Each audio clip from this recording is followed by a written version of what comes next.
Hello students, how are you. Last videos में हम लोग चैप्टर अपना कंटिन्यू कर रहे हैं ह्यूमन सेटलमेंट्स। इस वीडियो में इस चैप्टर को आज अपने कंप्लीट कर देंगे।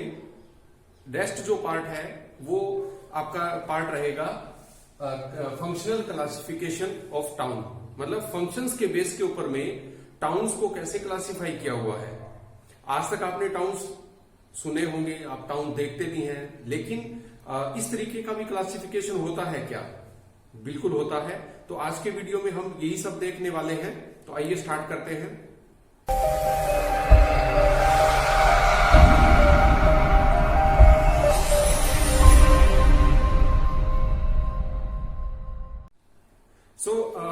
आज का अपना topic functional classification of towns, मतलब फंक्शन के बेस के ऊपर में, मतलब वहां पे किस तरह की एक्टिविटीज होती हैं उसके बेस के ऊपर में इन टाउन्स को क्लासिफाई किया जाता है।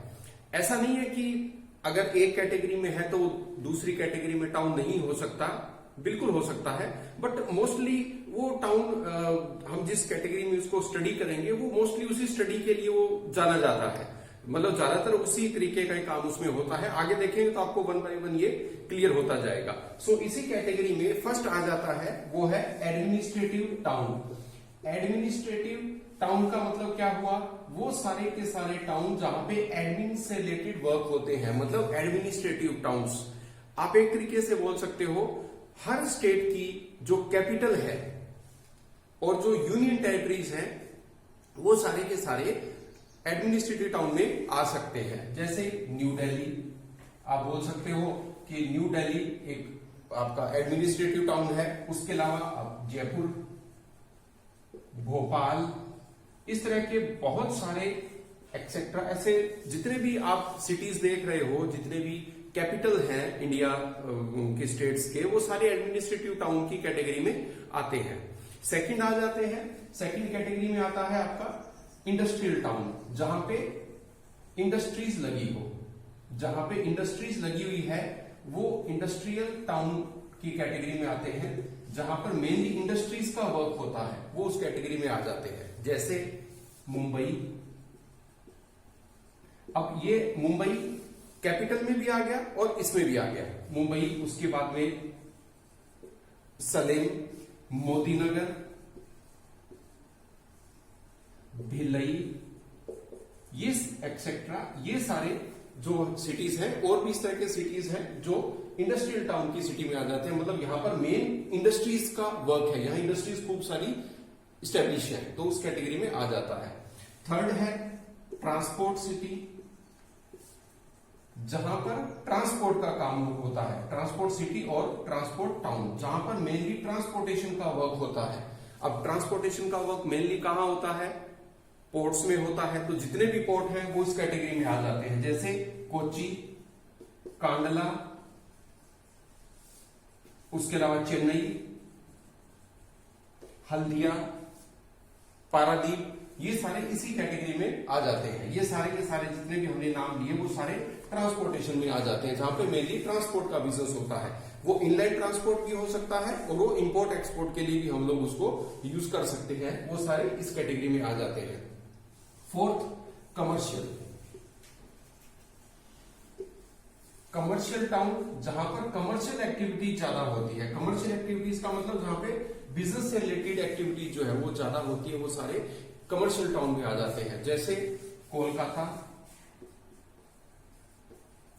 कोलकाता, अब ये आपने देखा कोलकाता इंडस्ट्रियल में भी हो सकता है, एडमिनिस्ट्रेटिव में भी हो सकता है, लेकिन वो कमर्शियल कैटेगरी में भी आ जाता है। सहारनपुर हो गया। इस तरीके के जो सिटीज हैं वो हम लोग कमर्शियल टाउन की कैटेगरी में हम लोग इसको काउंट करते हैं। फिफ्थ आ जाता है mining. Mining town, mining town का मतलब क्या बना? वो टाउन्स जहां पर मेनली माइनिंग से रिलेटेड इंडस्ट्रीज लगी हुई है, या माइनिंग एरिया में जो टाउन डेवलप हो गए, क्योंकि वहां पे माइनिंग का वर्क ज्यादा होता है।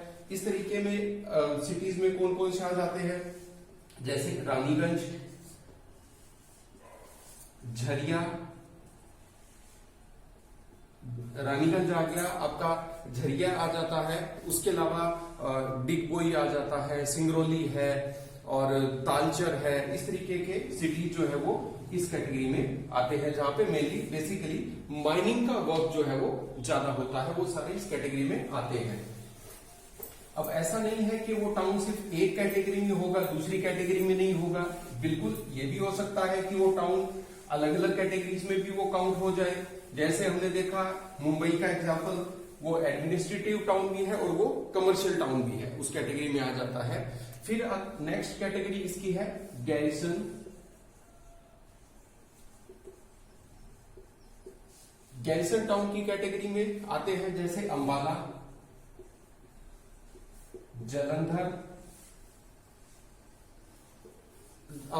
जालंधर, उधमपुर, महो, ये सारे इस कैटेगरी में आ जाते हैं गैरिसन की कैटेगरी में।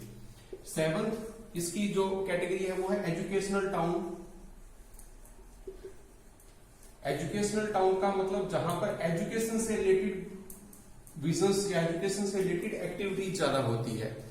एजुकेशन से रिलेटेड जहां पर ज्यादातर एक्टिविटी होती है जैसे रुड़की,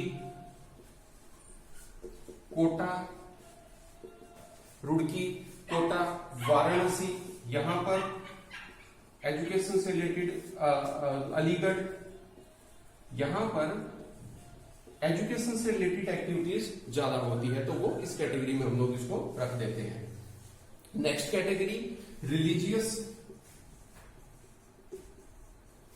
एंड कल्चरल।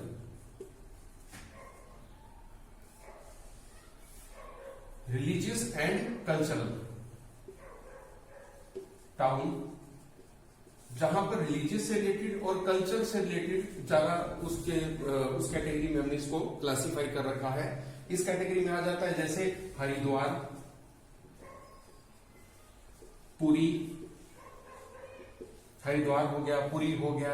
उसके अलावा इस कैटेगरी में आप ले सकते हैं जैसे साउथ में बहुत सारे आपके आ जाते हैं, जैसे तिरुपति है, शिरडी है, ठीक है, सालासर है, अमृतसर है, वो सारे इस कैटेगरी में आ जाते हैं रिलीजियस एंड कल्चर, जहां पर रिलीजियस एक्टिविटी, रिलीजियस प्रैक्टिस ज्यादा होती है, वो इस कैटेगरी में आते हैं।